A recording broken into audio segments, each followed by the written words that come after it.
So by the way, nag-moisturizer na Ox.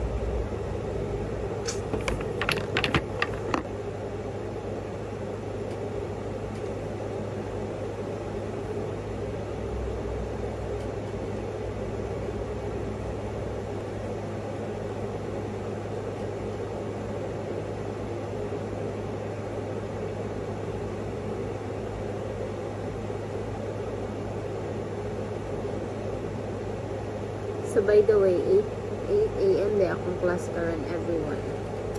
So maong sayo tayo ko prepare.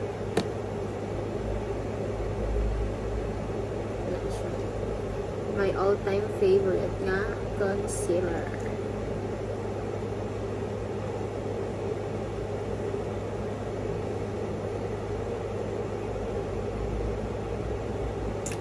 Sinasama di kong lips.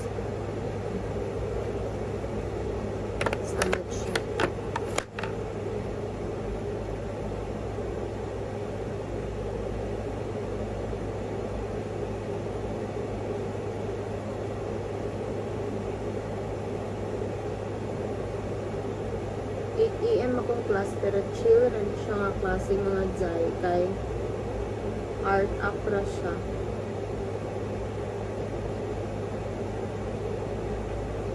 And then 3 weeks sad ni wala na meet ana nga instructor kay nara siya gipahimo sa among so karon mag-meet na siya sa amo kay masindilingaw na siya sa amo. So yes. So, dili ra halata da. Medyo fantas ko ay. Brand ni Ann Curtis. DLK. Actually, nice one gid ang DLK. When it comes to local product, nice ang DLK. Also, kuan. So, mga nice na. Puwera. Nice put ang puwera. And Maybelline. I know Everbelena. Everbelena na foundation. Nice gapon siya.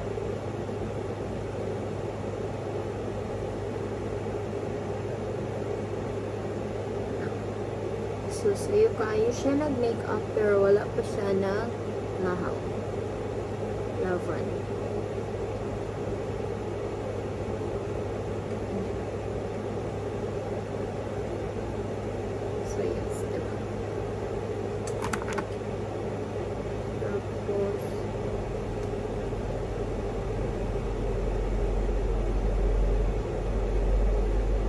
So by the way, karon ako na mabalik og video mga jay kay restricted tani Lolo Mets because of kuan daw. One of my profile manggod is nakabikini ra ko ba? Tingnan mo na yun to. Ano siya kay nudity daw nabuang. Ang uban mga idea nga labas na kayo ang ilang bougainvillea. Kanya ako kay ano na to, wet pura ang nakita. Ang expose kaayo. So wala tayo mahimo kay usahay unfair si Lola Mets. So yes. So mo to siya. The way I'm using the Dr. Sensitive na blur powder. So ganahan ko dani so far sa tanan nga na-try na ako nga mga powder kang Dr. Sensitive o kang pagkatong Nitrido ang akong bet.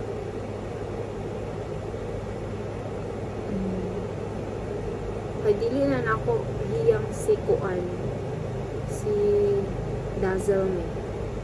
Even though tatod ang atong kilay, bet gyapon ako nga medyo kuan siya. Ang color.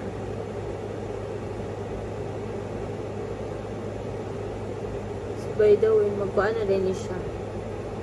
3 years? Yes, turning 3 years na rin siya. This year. So, it means need na siya of retouch. Na-close naman ang kuan Blanca. So, don't tell me I will be going to kuan Butuan nga branch.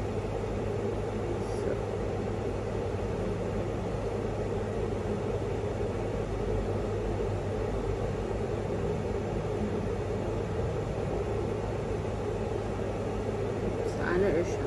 Okay. So, let's proceed sa atong eyes. This one. Magkuhan ako siguro. Mag-pink. Since girly man ang ato ang top. So, this one.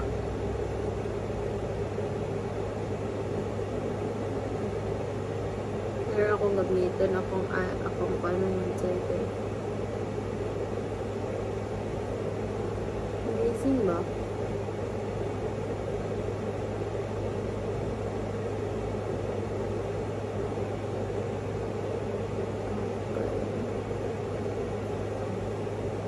Then, mag-shimmer din ito mga zay.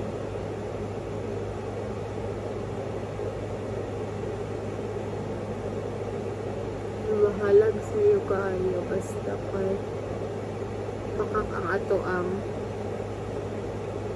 look.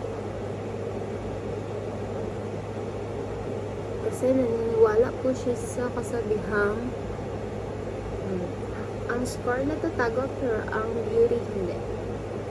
So, dapat always pakak.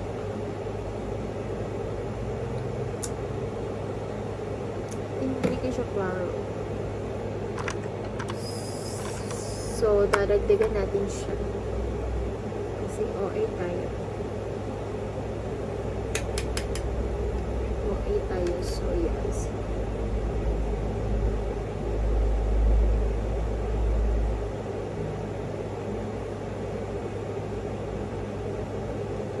Oh, na-OA rin din siya. Ayan.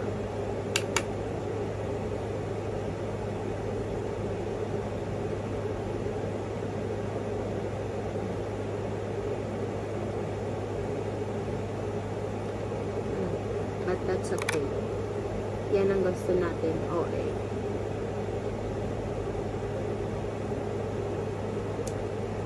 So, diba?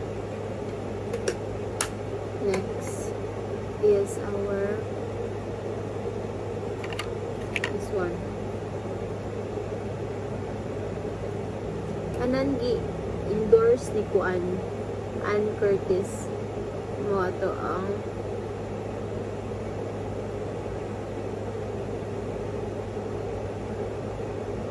favorite brand of makeup.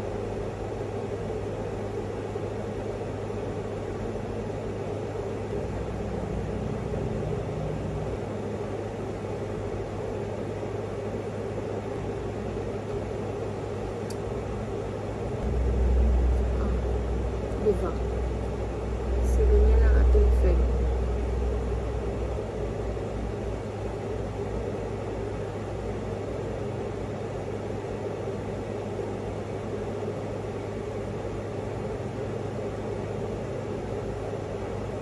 Maybelline.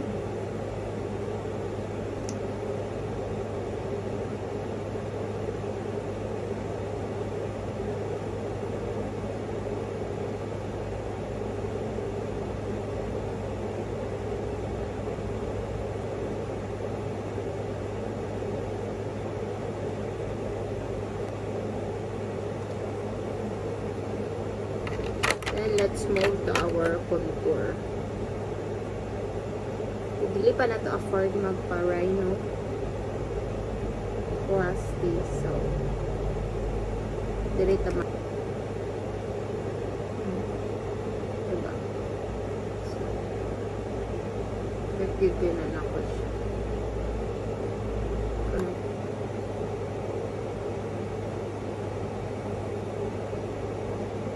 Blend na to. Ay kabalaka. Relax.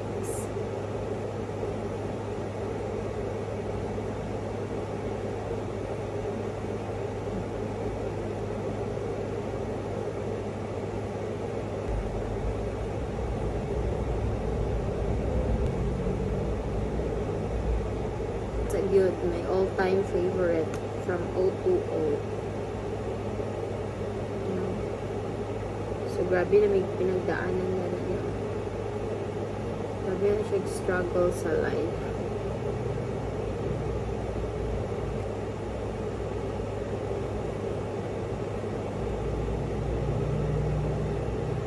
Tungan na to siya daning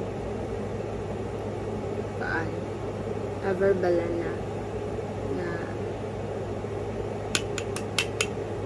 powder blush para mag-set na siya mga design. Para dugay siya mawala. Ay, OA ba yan? So, yes. Ganyan ang ating face ngayon. So pretty. Pretty naman yan. Uy. Grabe na siya pinagdaanan ko sa life. Pero lumalaban din yan siya.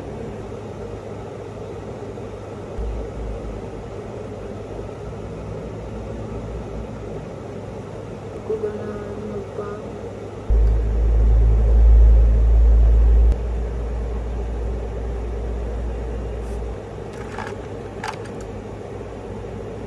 Hindi daw na pa nga itong niya sa kamot sa murag.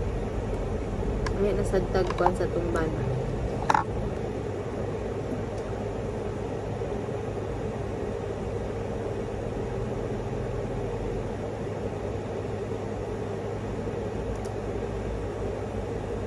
Para bang siya si Barbie? Okay.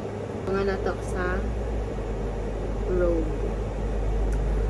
Nung trivia lang, pagpalit bitaw na ko gani. Piyungan na lang din ako ang price mga zay. Nga na to kamahal si Hailey Bieber. As in, piyungan na lang din kay medyo pricey jud siya.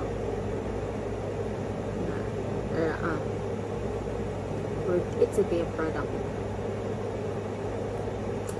So, duha ang akong ani.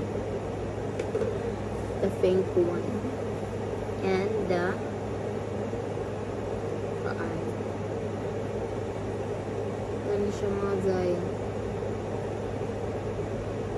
Kalimot ko what shady. Then kani din siya mga zay. Gani sila kabuo.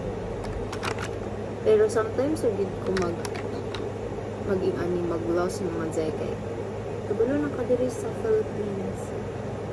Alam niya pagtas imong buhok manglupad, mamilit sa lips. So, not giving. So, yes. So, let's do our setting spray. Kaya taman para ba 12 noon ang iyang klase. So, dapat fit makafit yan. So, I will be back. So